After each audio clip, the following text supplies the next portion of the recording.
Alright. Delhi NCR का pollution और blame game जो पंजाब, हरियाणा और दिल्ली के बीच में होता है, हर साल अक्टूबर और नवंबर के टाइम पे जो एक्यूआई होता है दिल्ली का, वो सीवियर कैटेगरी को टच कर रहा होता है। और तब जो सरकार होती है, मीडिया होती है, वो एक दूसरे को ब्लेम करना शुरू कर देते हैं। तो हम बात करेंगे कि रियलिटी क्या है इस पोल्यूशन सोर्स का। अगर हम पंजाब और हरियाणा की बात करें तो यहाँ पर अक्टूबर और नवंबर के महीने में पंजाब और हरियाणा में मास बर्निंग की जाती है, स्टबल बर्निंग, पराली जलाई जाती है।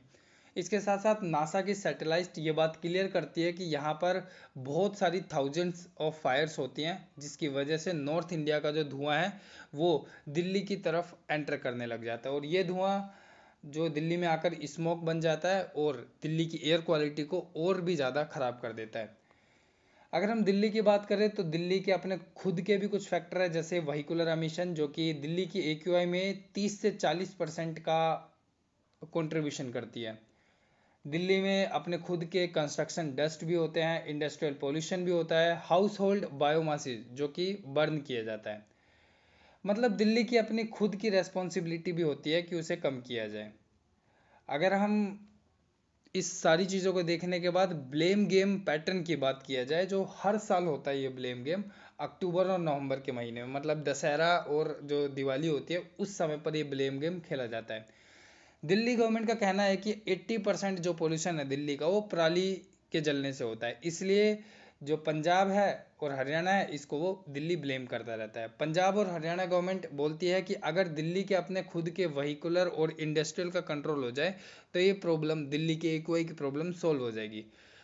तो हमने ये देख लिया कि जो टसल है गवर्नमेंट के बीच में, इस तरीके की बातें हुई। अगर हम एक दूसरा टसल भी देखने को हमें मिलता है कि सीपीसीबी और डीपीसीसी में, या फिर हरियाणा पोल्यूशन कंट्रोल बोर्ड में या पंजाब पोल्यूशन कंट्रोल बोर्ड में आपस में सेंटर और स्टेट की भी लड़ाई देखने को मिलती है, जिसमें सेंटर कहता है कि स्टेट गवर्नमेंट स्ट्रिक्ट एक्शन को फॉलो नहीं करते, जिसके कारण ये एक्यूआई बढ़ जाता है। स्टेट कहते हैं कि उनके पास फार्मर को देने जो पराली जलती है, तो पराली को वो ना जलाए उसके लिए बजट देने के लिए हमारे पास पैसे नहीं होते, जिसके कारण पराली जलाना ही एक इकोनॉमिकल ऑप्शन बच जाता है हमारे लिए।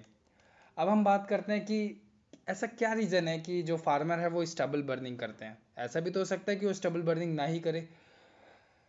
तो कॉम्बिनेशन ऑफ द हार्वेस्ट जो होती है, जिसमें फसल कट होने के बाद 20 से 25 दिनों में जो नई फसल शुरुआत की जाती है, जैसे कि गेहूं को उगाना, तो जिसमें हैप्पी सीडर्स या फिर मोलेस्टर जैसे मशीन का जो इस्तेमाल होता है वो बहुत ज़्यादा कॉस्टली हो जाता है, जिसके लिए उनको गवर्नमेंट से सब्सिडी नहीं मिलती।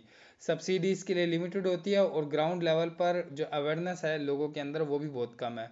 तो फार्मर के लिए चीपेस्ट हो जाता है कि वो उस पराली में आग लगा दे और इस मशीन के खर्चे से वो बच जाए।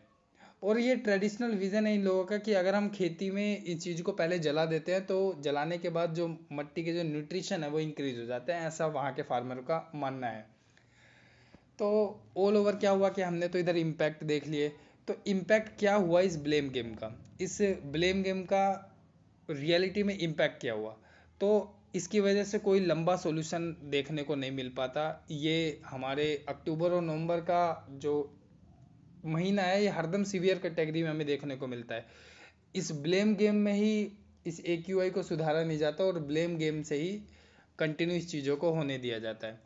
तो जिसके कारण नो लॉन्गर टर्म सॉल्यूशन हमें देखने को मिलता है। हर साल वही स्टेटमेंट रिपीट होती है, पर ग्राउंड पे जो परमानेंट सॉल्यूशन है हमें कभी भी देखने को नहीं मिला। पब्लिक को कंफ्यूज कर दिया जाता है इस ब्लेम गेम के जरिए। लोग ये बात समझ नहीं पाते कि असलियत में कल्प्रिट कौन है, पंजाब है, हरियाणा है, सेंट्रल गवर्नमेंट है, या स्टेट गवर्नमेंट है, या दिल्ली के खुद के कुछ जो पोल्यूशन सोर्सेज हैं वो हैं।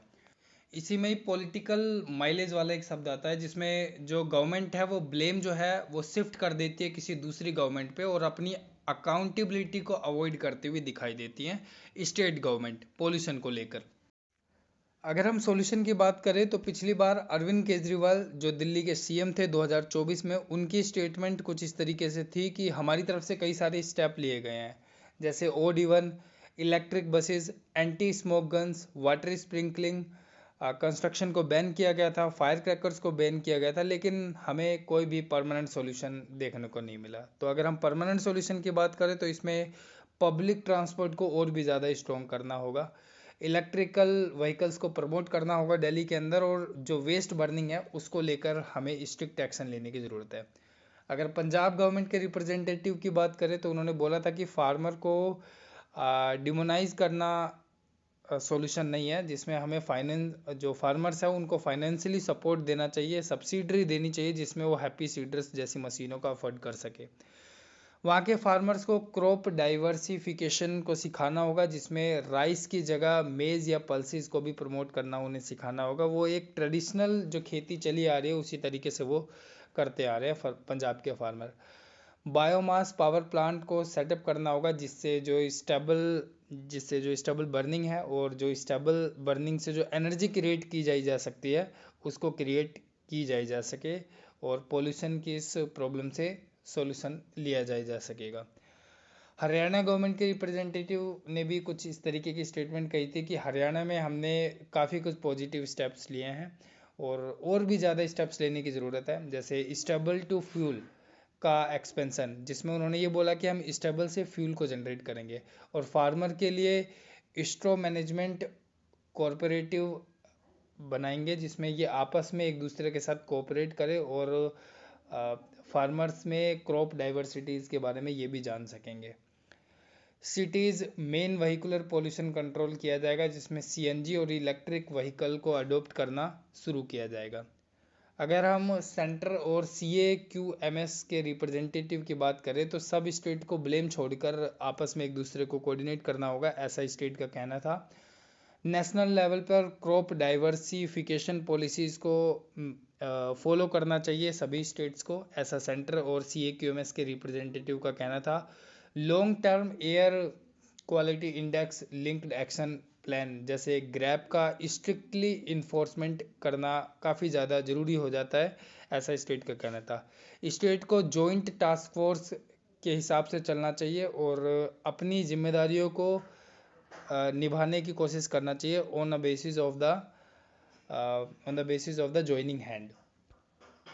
So it's all about the solution of the pollution in the month of October and November.